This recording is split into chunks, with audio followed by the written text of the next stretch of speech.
नमस्कार, भारत 360 देख रहे हैं। यहाँ पर मैं हूं आपके साथ प्रियव्रत दीक्षित, हाजिर उस बुलेटिन को लेकर जिसमें वो खबरें होती है जिनका आपसे होता है सीधा सरोकार।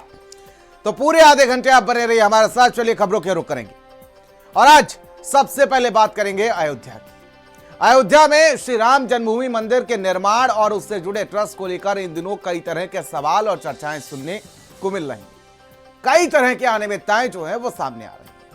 श्री राम जन्मभूमि तीर्थ क्षेत्र ट्रस्ट जो 15 सदस्यों की एक बड़ी जिम्मेदारी वाला निकाय है, अब इसके कामकाज जो है और इसके फैसलों की प्रक्रिया जो है वो पारदर्शिता को लेकर नए सिरे से सवाल उठने लगे। आरोप और चर्चाएं इस बात को लेकर हैं कि क्या सभी सदस्यों की सामूहिक भागीदारी से फैसले होते हैं या फिर कुछ चुनिंदा लोगों के हाथों में ही महत्वपूर्ण जिम्मेदारियों और नियंत्रण जो है वो केंद्रित है। चढ़ावे में प्रबंधन, कैश हैंडलिंग और आंतरिक व्यवस्था को लेकर भी पारदर्शिता पर सवाल उठाए जा रहे हैं। हालांकि ट्रस्ट की ओर से इन सभी आरोपों का खंडन किया जा रहा है।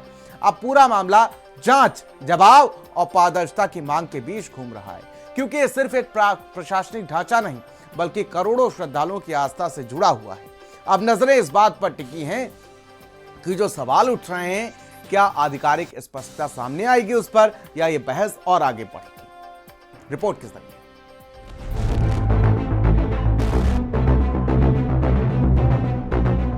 यूं तो भगवान राम ने कई बार संकेत दिए कि उनके दरबार में जो डाका डाला जा रहा है वो ठीक नहीं, उनके नाम पर जो सियासत चल रही है वो ठीक नहीं, उनके नाम पर करोड़ों के माल का ओरा न्यारा हो रहा है वो भी ठीक नहीं। लेकिन वो कहते हैं ना कि पाप का घड़ा जब फूटता है तो सीधे पाताल में पहुंचा देता है। यूं ही नहीं, गुजरात के ठेकेदारों की बनाई हुई राम मंदिर की छत एक साल भी नहीं टिक पाई और पानी टपकने की बात सामने आई थी। ट्रस्ट के लिए जमीन खरीदने के घोटाले से लेकर राम मंदिर के चढ़ावे में चोरी के आरोपों ने राम मंदिर के लिए रक्त बहाने वालों को बहुत कष्ट दिया है। श्री राम जन्मभूमि तीर्थ क्षेत्र ट्रस्ट एक बड़ा ट्रस्ट, 15 सदस्य, बड़ी जिम्मेदारी। लेकिन अब सवाल उठ रहा है, क्या फैसला वास्तव में सभी 15 सदस्यों के बीच होते थे या फिर नियंत्रण कुछ चुनिंदा लोगों तक सीमित था। आरोप है कि असली ताकत ट्रस्ट के कुछ प्रभावशाली चेहरों के पास केंद्रित थी। और ऐसे में सवाल भी कि जब ट्रस्ट बड़ा है और प्रतिष्ठित था तो चढ़ावे की निगरानी, कैश प्रबंधन और व्यवस्था सिर्फ सीमित लोगों के भरोसे क्यों छोड़ दी गई। आरोपों के केंद्र में है चंपत राय, डॉक्टर अनिल मिश्रा, स्वामी गोविंद देव गिरी और व्यवस्थापक गोपाल राव। इनकी भूमिका को लेकर लगातार चर्चाएं हो रही हैं। 15 सदस्यों का ट्रस्ट, लेकिन नियंत्रण सिर्फ 4 लोगों का। इनके आगे किसी की नहीं चलती, सारा कंट्रोल इन्हीं के पास था। इनके आपसी मतभेद के चलते पोल पट्टी को ले इन लोगों की ट्रस्ट में वो हैसियत है जो ट्रस्ट के अध्यक्ष महंत नृत्य गोपाल दास की भी नहीं, जिसमें चंपत राय का नाम सबसे ज्यादा विवादों में। चंपत राय की कार्य प्रणाली को लेकर कई बार ऐसे आरोप लगते रहे कि मंदिर ट्रस्ट में सारे अहम फैसले उनके और चुनिंदा लोगों के हाथ में ही होते थे। हालांकि वो इन आरोपों को सिरे से खारिज करते हैं। आरोप है कि ट्रस्ट के बाकी सदस्यों को चढ़ावे, कैश गिनती और आंतरिक व्यवस्था की पूरी जानकारी नहीं दी जाती थी। कई सदस्य केवल बैठकों में शामिल होते थे या जरूरत पड़ने पर हस्ताक्षर की औपचारिकता तक सीमित रह जाते थे। इनमें सबसे ज्यादा विवादों वाला नाम है वो है ट्रस्ट के महासचिव चंपत राय और उनके कथित चालक राम शंकर यादव और टिन्नू का। बीजेपी के पूर्व सांसद विनय कटियार ने टिन्नू सहित ट्रस्ट के पदाधिकारियों पर गंभीर आरोप लगाए। टिन्नू यादव के घर पर जांच के दौरान सोना मिलने की भी खबर सामने आई है। राम मंदिर का धन चुराना करना ये कोई सहन नहीं कर सकता है। जो सब बैठे हैं पुराने लोग, हमारे सारे लोग, जो चढ़ावा आता है, बाकी चीज़ें आती हैं, वो सब इतने दिन में गायब। तो इनको किसी छोड़ने वाले हम नहीं हैं।